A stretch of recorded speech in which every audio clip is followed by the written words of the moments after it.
कितने कमलेश्वर संस्मरण। रचनाकार हैं मनु भंडारी जी।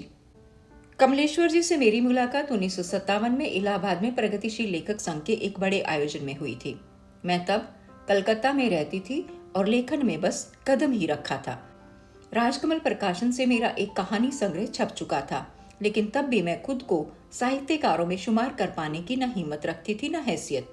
जब इस आयोजन में शामिल होने के लिए मुझे अमृत राय जी का निमंत्रण मिला तो मैं चकित तो हुई, लेकिन चकित से ज्यादा उलसित भी। लगा जिन लेखकों को आज तक पढ़ती आई उनसे मिलना होगा, उन्हें देखूंगी सुनूंगी।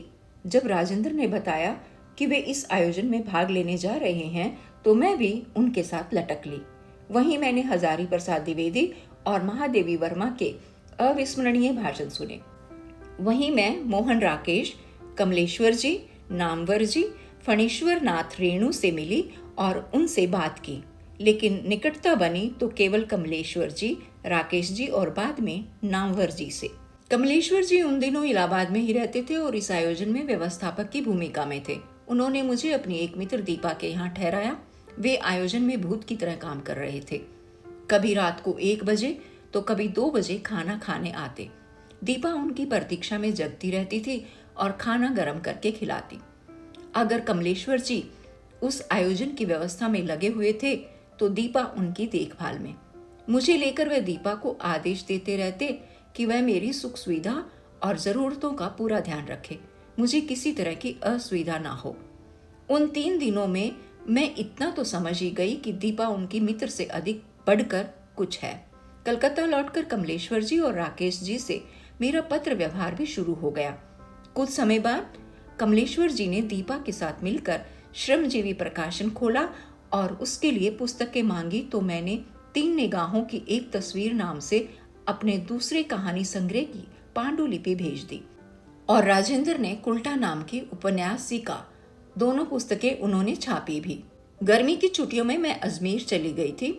वहीं कमलेश्वर जी का पत्र मिला कि दीपा आपके पास आ रही है, आप उसे राजस्थान के 3-4 शहरों के प्रमुख पुस्तक विक्रेताओं से मिलवा दीजिए और श्रमजीवी प्रकाशन की पुस्तकों के अधिक से अधिक ग्राहक बनवाने की कोशिश कीजिए।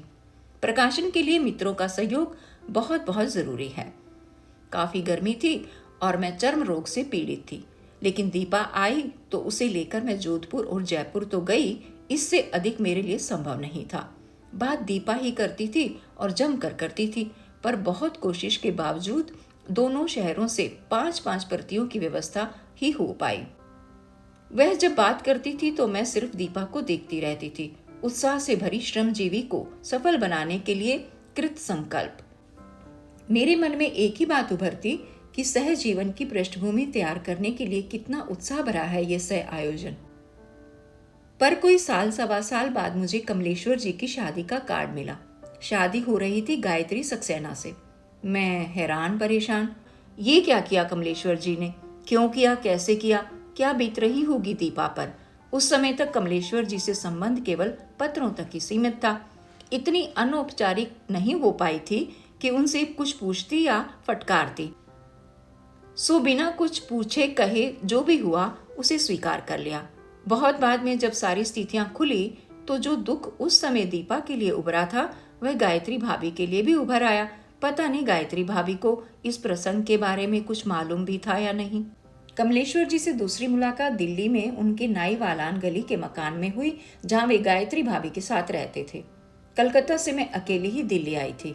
उनसे मिलना तो था ही, साथ ही अपने द्वारा संपादित नई कहानियों के लिए कहानी भी लेनी थी। मैंने कोई 15 दिन पहले ही लिख दिया था कि मैं दिल्ली आ रही हूँ, कहानी तैयार रखिएगा। जिंदगी में पहली और अंतिम बार संपादन का काम कर रही थी, सो पूरी लगन से जुटी थी। उनके बताए पते पर पहुंची। शुरू की कुछ औपचारिक बातों के बाद मैंने अपनी मांग रख दी। बेहद निश्चिंत भाव से हंसते हुए उन्होंने कहा, ठीक है, कल ले लेना कहानी। लिख ली है क्या? जो कल दे देंगे। उनके हाव भाव व्यवहार से ही लग रहा था कि उन्होंने कहानी लिखी ही नहीं है। लिखी तो नहीं, पर चलो अभी शुरू कर देते हैं। मजाक मत करिए कमलेश्वर जी, मैंने आपको कितने दिन पहले लिख दिया था और आप हैं कि। इस बार मेरी आवाज में मनोहार की जगह गुस्सा था। मेरी पीठ थपथपाते हुए उन्होंने मुझे तसल्ली दी, कहानी तुम्हें कल मिल जाएगी। तो समझो कि बस कल मिल जाएगी। कमलेश्वर जी ने दरी बिछाई, कागज कलम लिया और पेट के नीचे तकिया रखकर उल्टे लेट गए। देखो मैं कहानी शुरू करता हूँ, तब तक तुम गायत्री के पास एक प्याला कॉफी पियो। और भाभी को कॉफी बनाने को कहकर वे सचमुच लिखने बैठ गए। पत्रों में हम चाहे अब तक बहुत अनौपचारिक हो गए थे, पर मात्र दूसरी मुलाकात में ही इस तरह का नाटक मैं गले नहीं उतार पा रही थी। मैं मिलने आई हूँ और ये कहानी लिखने बैठे हैं। इस तरह न तो बातचीत होगी न कहानी। मन मारकर उठी और मैं रसोई में चली गई। वहीं मैं भाभी से पहली बार मिली थी। उन्होंने नमस्ते किया और कॉफी बनाने लगी। एक चुपचाप उदास चेहरा। ख्याल आया कि इस उदासी के पीछे कहीं दीपा प्रसंग तो नहीं छिपा। मैं आई और कमलेश्वर जी ने भाभी को मुझसे मिलने के लिए बाहर भी नहीं बुलाया, न ही वे खुद आई। सब कुछ बड़ा असहज असामान्य सा लगा। मन हुआ कि इस बारे में अब कमलेश्वर जी से बात की जाए, पर वह न घर में संभव था न कॉफी हाउस में, सो फिर टल गया। आधे घंटे बाद कमलेश्वर जी ने आवाज दी। बाहर निकली तो देखा कि बहुत खूबसूरत लिखाई से भरा कोई पौन पेज लिखा था। न कहीं कोई काट छाट, न कोई बदलाव। मैं तो हैरान। देखो शुरू कर ही दी ना।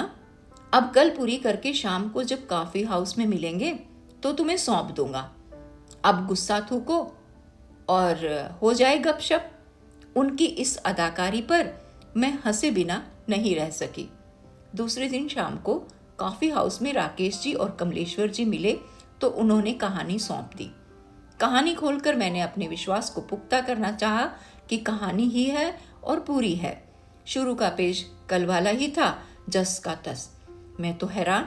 हंस हंस कर मैंने राकेश जी को पिछले दिन वाला किस्सा सुनाया तो कमलेश्वर जी का कमेंट आया, देखो मनु, मैं कोई मोहन राकेश तो हूं नहीं कि लिखने के लिए टाइपराइटर चाहिए ही, कमरे में एसी भी चाहिए। बड़ी चीज लिखनी है तो पहाड़ पर गए बिना लिख ही नहीं सकते। या वो तुम्हारा राजेंद्र यादव कॉफी के प्याले पर प्याले गटके जा रहा है, सिगरेट पर सिगरेट फूके जा रहा है, लोट लगा रहा है, टहल रहा है, पर शब्द हैं कि कलम से झरते ही नहीं। अब शब्द हों तो झरें, बस लिखने के नाम पर ये चौंचलेबाजी किए जाओ। और फिर राकेश जी का छत-फोड़ ठहाका और कमलेश्वर जी की पीठ पर एक धप। और मैं सोच रही थी कि इतना आसान है कमलेश्वर जी के लिए लिखना। अपनी आंखों से देखा, कोई तामझाम नहीं, लिखा और बिना किसी काट छाट बदलाव दोहराव के लिखते चले गए। मेरे लिए चाहिए अविश्वसनीय हो, पर हकीकत थी यह उनके लेखन की। ऐसी ही एक और याद है।